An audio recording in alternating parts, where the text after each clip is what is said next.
So my last words of advice to you, if you're listening, is aim higher. And the reason you aim higher, even though it's a little bit more scary, is because most people don't aim higher and the middle is crowded. You're listening to Brainwork Framework, a business and marketing podcast brought to you by focus-biz.com. Welcome back to another episode. With us today is the CEO of Xponential, Christian Ray Flores. He helps clients make 4 key shifts: fuel, speed, resistance, radar. We'll be talking more about building holistic success in 7 key dimensions. Christian, so excited to have you on. Thanks for joining us today. How are you? I am very well, Chris. Very excited to be speaking to you. Thank you so much. We always like to ask our guests, tell us about your entrepreneurial journey. What were you doing before, and how did that kind of lead you into what you're doing today? Okay, so my answer might be a little confusing, but maybe I'll start with what I do today. So the main 2 things is we do essentially brand development, brand strategy, and media. On one end, it's called Third Drive Media. And then on the other end, I do high performance coaching.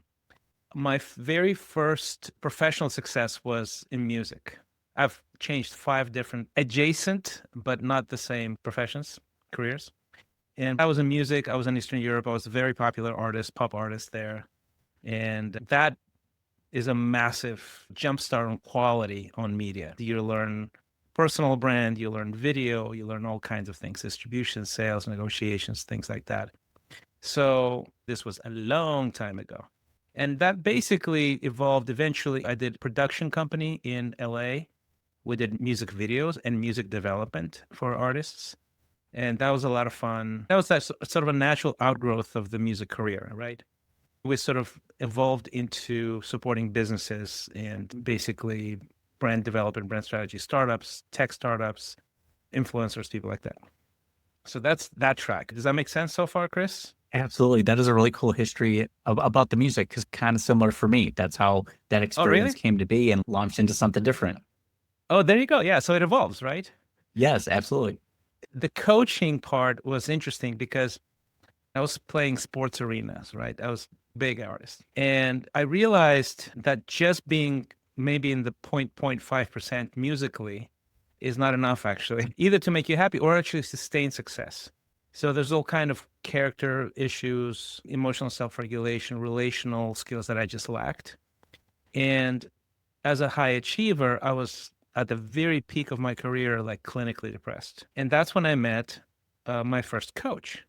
He was this Canadian missionary, and I was sort of introduced to him through like a mutual acquaintance and ended up going out for pizza. I was having dinner with him and his family. And I just looked at him and I'm like, you have something I don't have. How do I get it?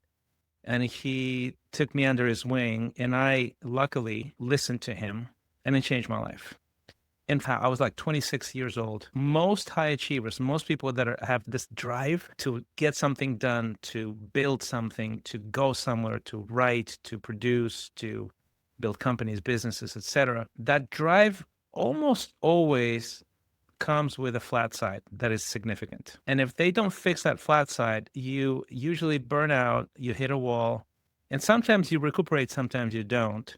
But at the very least, you are limited in how high you can fly and how long you can do it. So I feel I was like, just because I found somebody who can complement, who has the strengths that I don't have, and that person can coach me, I can go higher and further. Yes, thank you very much. And I sort of dug into all of that whole topic and learned how to do that and started coaching people. And it's a passion of mine because I just love people. I love people that are up to stuff, and I want them to do well. And I know how to help them really well. It's a gift plus a developed skill, let's put it that way. It is a gift in the sense that you have a passion for something. You don't know where it came from, but you have it. It's sort of like that with me. Yes. And sometimes those opportunities are presented to us. We don't know how the universe put us in that position. But I too myself had a mentor that did bigger things, and I wanted that similar lifestyle. And they taught me about those things, and that inspired me to do even more. So it's really cool to hear very similar instances with that. That is so incredible. Yeah, it's very cool. I really enjoy doing that. That is excellent. Now, tell us more about the framework, because you're helping people through coaching. Who is this for? Do you work with a certain type of audience? And then how are you helping them through? I work with professionals that are up to stuff. And it could be, my clientele ranges between a young executive in a finance firm or real estate to a pastor, to an artist, to an athlete, and all the way up, let's say, to people who are managing a lot of money for other people, people who are doing big business. So there's a range of people, but I think the common thread is that these are highly ambitious people. And they tend to have a certain set of strengths and a certain set of weaknesses. And I know what those things are and know how to bring the best out of them so they can actually achieve more than they think they can. And I know how to help them calibrate and develop these habits and lifestyle changes that will sustain success for a long time and actually maximize success.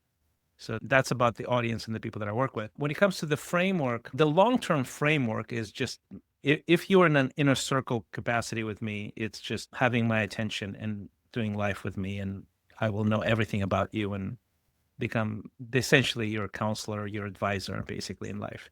But I think the entry point is usually through establishing certain pillar habits and pillar skills, which basically qualifies you to even work with me long-term. And the four things that I talk about, this is what you're alluding to, is the first one called fuel. And basically this idea is, what is it that motivates you specifically? Not just in broad strokes, are you aspirational? Are you this? Are you that? No, it's very concrete.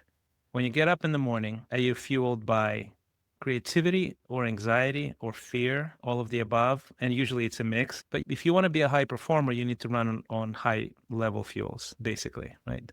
The second is sort of the speed you move in and the direction you move in. Momentum is a really important piece. Momentum is what gives you confidence. It's what gives you an emotional sort of state of, we're going somewhere. And I find that the people that I work with, they usually do really, really well for a period of time. And then something happens. And it usually has to do with an increased complexity, with goals that change. What they change, the world changes, complexity changes. There's much more pressure. What used to be fun is not fun anymore, or their preferences or values have changed. And you hit this plateau and you just stop moving. You either move very slowly or you go in circles or you just stop. And the second pillar is, I need you moving and I need you to build momentum, some speed. Speed matters. Direction matters. That's the second thing. The third one is called resistance. And it's basically anytime you want to move somewhere, you want to go higher in anything, finance, skill, mastery, scale, whatever. Anytime you gain momentum, you gain speed, you're going to have things attack you from the inside and from the outside. I call that resistance. I think that comes from Stephen Pressfield, if I'm not mistaken. The War of Art. It's one of my favorite books. I don't know if he borrowed that term or he came up with it, but that's where I learned it, resistance. And resistance does not discriminate. You can be the most accomplished person on the planet and you will have self-sabotage, you'll have self-doubt, you'll have days that are just rough. And you don't know how to navigate those things. And basically my goal is to teach you how to not eliminate it, because you won't be able to. Everybody deals with it. It's a very primal thing. But to be victorious over it consistently, reliably. The fourth pillar is essentially the long-term strategy. And the idea there is sort of these 7 dimensions of life that are all research shows, and also personal experience and life experience shows that these are the things that you have to figure out one way or another, hook or crook. You need to score high along 7 dimensions and you'll do really well long-term. And it's fascinating how somebody can be really doing well on paper, but if I ask them to score themselves along those 7 dimensions, and I can tell them how vulnerable they are, how much risk they have, and are they going to do well long-term or not. It's pretty cool. I absolutely love that framework because it really covers everything that speaks to this audience, the things that they deal with, the lack of clarity, the anxiety. We need that direction. The momentum helps. The action creates more confidence, and all these things help. You're like, oh, wow, is that what it took to finally feel better and get my head in the right space? But that is exactly how you help people. Yeah, exactly. That's why there's these core pillars. Like, you have to figure these 4 things out. And then we work long-term to just get those things at a higher level, master those things, right? But those are essentials, because without those things, you're probably not going to do well, basically. Absolutely. I'm feeling better already, and I haven't even actually gone into analyzing it. Just knowing that there's something there provides a lot of clarity and direction.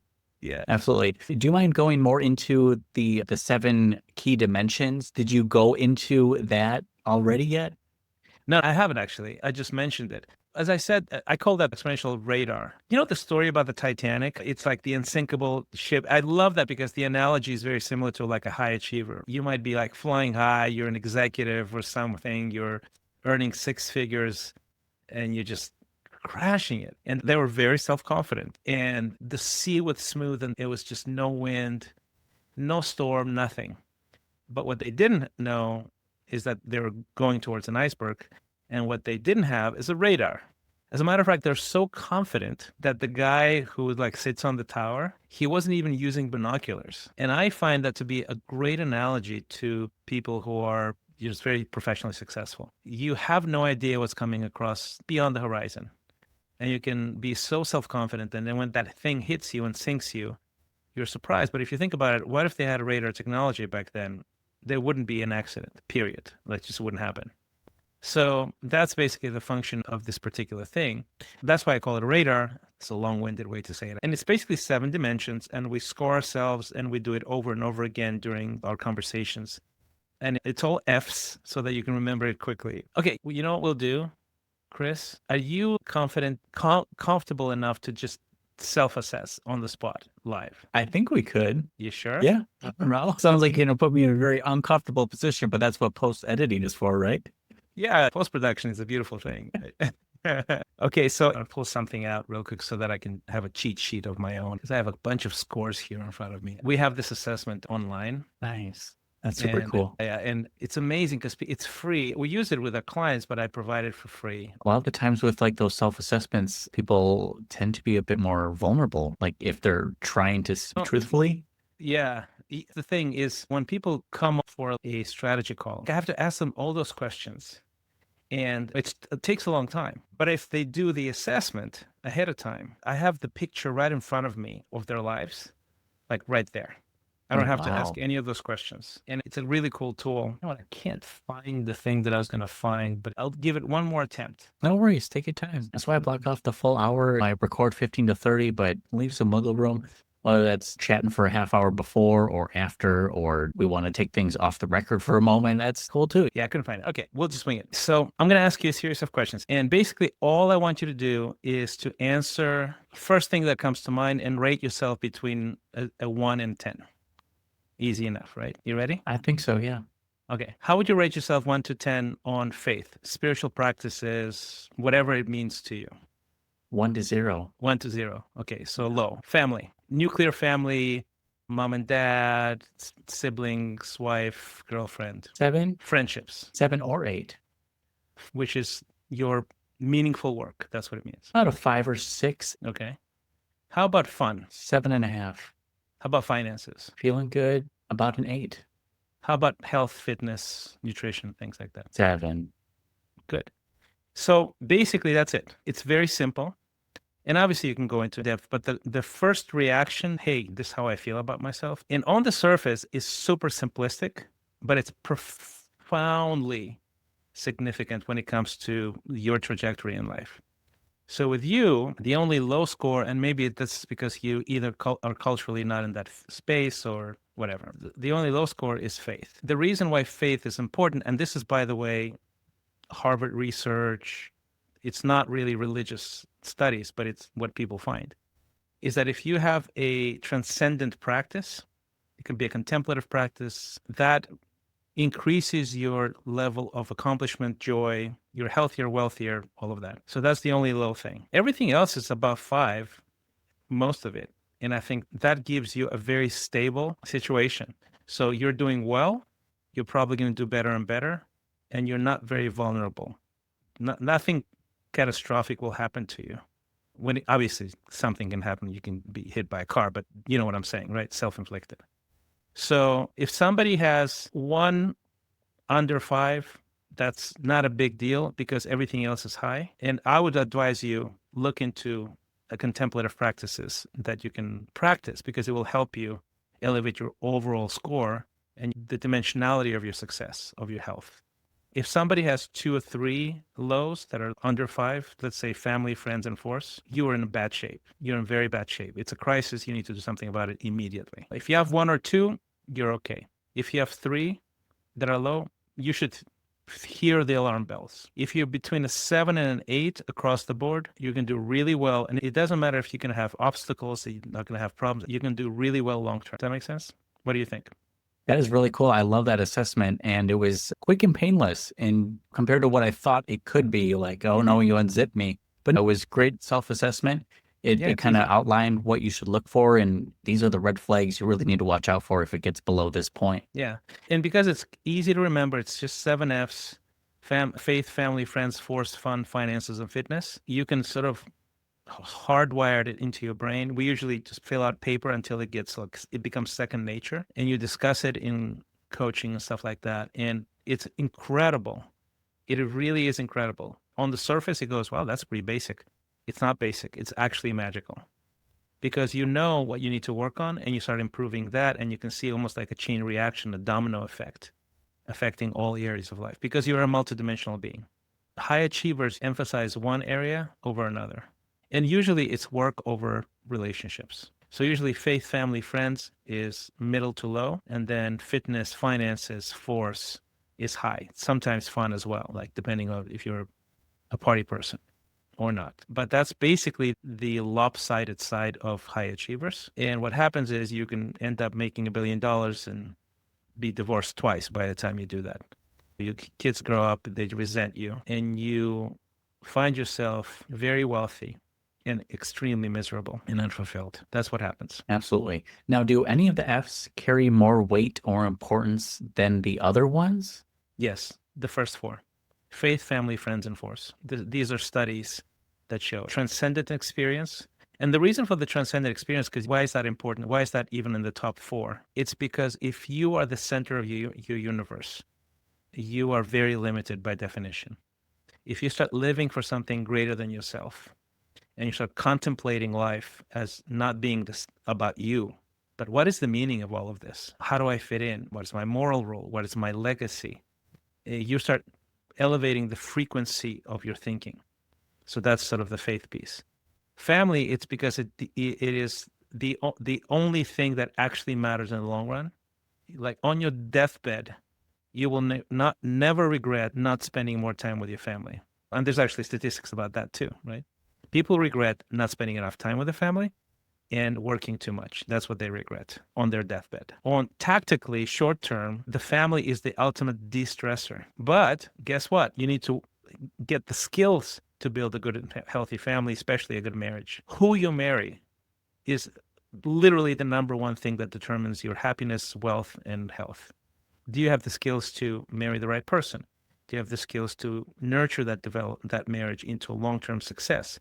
If you do that well, that elevates all other areas of your life, including your professional capabilities. Because if you are daring great things, building big things, you need somebody at home who loves you unconditionally, will talk you off the ledge, will tell you that you're loved regardless, will be there for you regardless of your performance, because most high achievers, they have big failures as well on the way.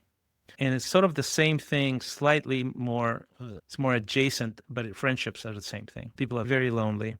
And the quality of your friends actually determines the quality of your thinking. So nurturing a long-term relationship with the right people that are high-quality people, massive. And then lastly, the force part, which is meaningful work. If you do meaningless work, you're not going to be motivated to excel, to grow, to do hard things, to get to higher planes, etc. So if your work is meaningful, there's more to it than just the paycheck. It just enhances everything. So those are the most important ones. I absolutely love that. So with you being in business and these connections to start that kind of launched you into where you are today, what's been the most effective marketing strategy for you? Are you just building relationships, running some ads, doing content, a little bit of everything, or is there an outlier? I mean, it really depends on who you are. I think for me, it's relationships and content. Because first of all, I love creative content. I'm pretty good at it. And I've been in front of the camera for most of my life, essentially, since I was like 25.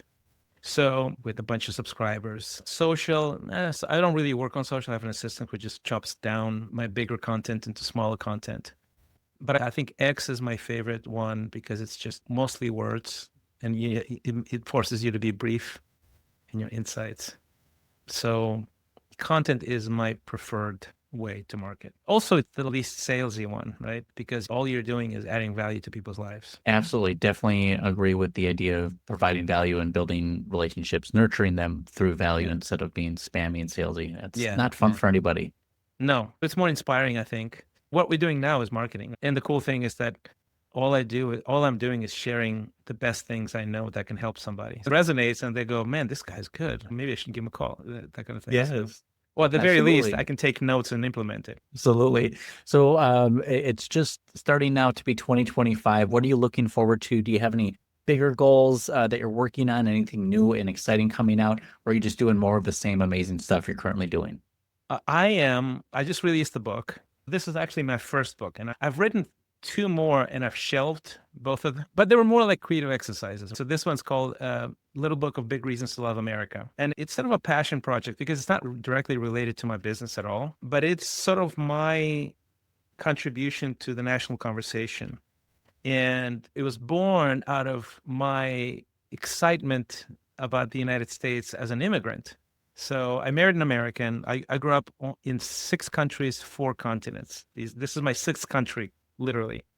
So I've had insane stories and experiences throughout my life, some of them pretty dramatic and bad. And I married an American and lived in Europe for a long time. And then we moved here with my 3 children. And being an immigrant gives me this fresh perspective on, I'm objective more than you are, right? If you're an American, because I come from the outside. And I studied economics. I have all these other layers that almost like these lenses that I wear. So I would tell my wife how amazing this country is from all these angles. And she kept saying, you have to write this down. These are really good insights. So eventually I caved. I hesitated for a while because I knew it's immediately perceived as political, but it's not political actually. And I thought there's so much negativity about this country, and it's an amazing country. And if I can just add a little splash of positivity, that wouldn't hurt. So that's why I wrote the book. So it's like the most exciting thing for me this year because it's new and I'm doing a lot of guest podcasting. And every time I go on, I usually say, hey, check it out on Amazon because it's actually really good. I'm really proud of it. That is very cool. Both one for the passion project that it kind of brought you this excitement, but also I think a book like that would be well received by many people. We have too much division right now. The propaganda kind of separates us. So to get that through a different lens, a more objective viewpoint is very welcome in this country. We need more of it. I think communication can help improve a lot of situations that we're in. So very excited to check that out. You'll have to send me a link for that and we'll put that in the show notes as well. Where else can people find out more about you and connect with you online? They can come, or you can come, I'm talking to the audience, to christianrayflores.com.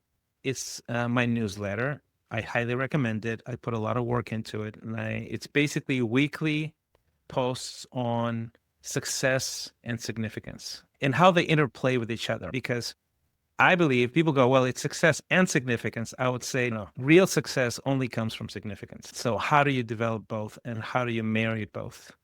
And that's basically my passion. So it drops every Sunday, every Wednesday. There's a free version, there's a paid version, but it's really cool. There's all kinds of sort of benefits and things like that. I try to shower my subscribers with love and gratitude. That's fantastic. And we'll have those links available down in the description and show notes so everyone can get connected here. Christian, wanted to open the floor to any imparting wisdom you want to share with our audience here. We appreciate you coming on. Any last words of advice? That's a good question. Okay, so my last words of advice to you, if you're listening, is aim higher. And the reason you aim higher, even though it's a little bit more scary, is because most people don't aim higher and the middle is crowded. Very well said, Christian. We appreciate all of your tips and tricks and sharing your wisdom with us today.